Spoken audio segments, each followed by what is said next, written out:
जो बच्चा पढ़ने में कमजोर होता है उसके हाथ से बसंत पंचमी के दिन सरसों के 31 फूल शंकर जी को चढ़ा दिए जाते हैं तो बच्चा पढ़ने में अव्वल निकल जाता है।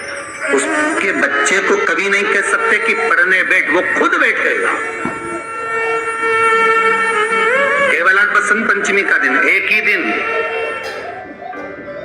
दिन चढ़ता है। और बाकी के सरसों के फूल आपको मालूम है कि रोग मुक्ति के लिए तो होते ही हैं। ये तो आपको पहले भी वर्णन किया महाराज कि जब कोई एकदम रोग आ जाए और डॉक्टर एकदम बोल दे कि ये रोग भारी आ गया है और इसकी जांचें जाएंगी और फिर ये कुछ भी हो सकता है, तो क्या करा जाता था कि 108 सरसों के फूल लाकर तुरंत शंकर भगवान को चढ़ाए जाते थे महाराज। तो चढ़ाने के बाद में रिपोर्ट अच्छी आती है। ऐसा नियम है। कहीं ठेका, कोई ठेकेदारी करते ना, जो ठेका भरते हैं कि भाई मेरा टेंडर आना चाहिए, मेरा ये काम होना चाहिए, मेरी मल्टी बनना चाहिए, या मेरा ये काम के लिए जानू ये काम फतेह होना चाहिए, उसके सबके हाथ पैर जोड़ने से अच्छा है एक काम करो, बस 108 सरसों के फूल उठाओ, शंकर जी का उद्धतेश्वर महादेव का नाम लिखो और छोड़ दो, शिव जी के ऊपर एक एक कर चढ़ा दो, वो ठेका तुम्हें ही मिलेगा, वो काम तुम्हारे पास ही आएगा। सरसों का पुष्प समर्पित किया, भगवान शिव आनंद की राशि है। अब सरस्वती सुबह ब्रह्म मुहूर्त में और सरस्वती जब ब्रह्म मुहूर्त में निकलती है, वेद और माला लेकर स्मरण करती है महाराज, भ्रमण करती करती शारदा सरस्वती जब निकली,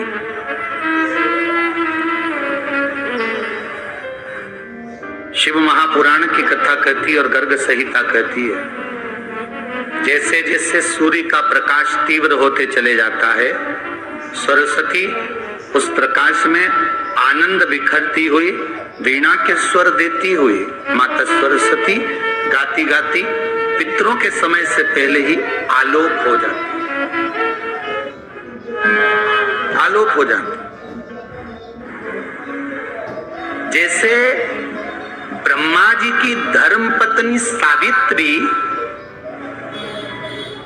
नित्य स्मरण करने में, भगवान की सेवा में तत्पर रहने वाली है, और ब्रह्मदेव सृष्टि की रचना करते समय ज्ञात करते हैं कि सावित्री मेरे साथ होने के बाद भी ये सृष्टि की रचना नहीं होती, तब ब्रह्मदेव सरस्वती को प्रकट करते। जो 2024 की पहली शिवरात्रि, हर महीने शिवरात्रि आती है। शिवरात्रि किस तारीख की है? जनवरी की 9 तारीख।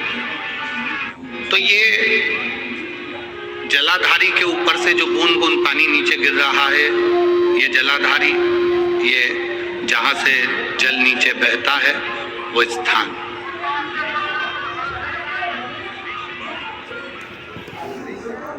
जिस व्यक्ति ने अपनी जीवन काल में परिवार से, कुटुंब से आस नहीं लगाई, भगवान को अगर जल चढ़ाने के लिए, शिवलिंग पर जल चढ़ाने के लिए शिव मंदिर जा रहे हो और तुम्हारे को लगता है कि आज मेरा ये कार्य है और बाबा तुम मुझे पूरा करना, आज मैंने संसार वालों से आस नहीं लगाई, आपसे आस लगाई है, तो जल चढ़ाने के तरीके को बदल लो।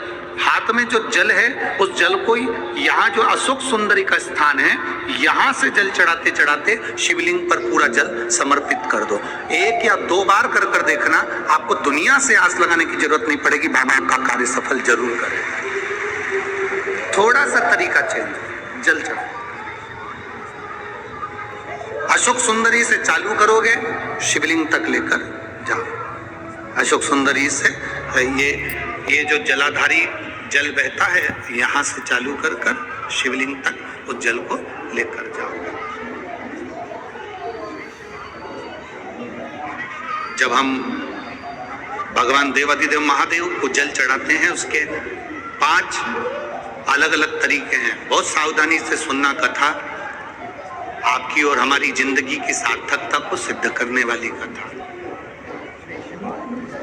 आज पंजाब की इस पवित्र भूमि पर अगर ये प्रसंग निकला है तो इसको आप अगर सुनेंगे तो आपका जीवन सार्थक होगा। शिव जी को 5 तरह से जल चढ़ाने का तरीका है। जैसे पंचामृत होता है, दूध, दही, शहद, घी, शक्कर, ये सब पंचामृत के अंतर्गत आते हैं। उसी तरह शंकर जी को 5 तरह से जल चढ़ाने का क्रम वर्णित किया गया। श्री शिवाय नमस्तुभ्यम। गुरु जी के बताए हुए उपाय हैं तो आप ज़रूर करिएगा। चैनल को सब्सक्राइब करिएगा। वीडियो अच्छी लगे तो लाइक करिएगा। कमेंट में ओम नमः शिवाय, हर हर महादेव अवश्य लिखिएगा। ओम नमः शिवाय, श्री शिवाय नमस्तुभ्यम।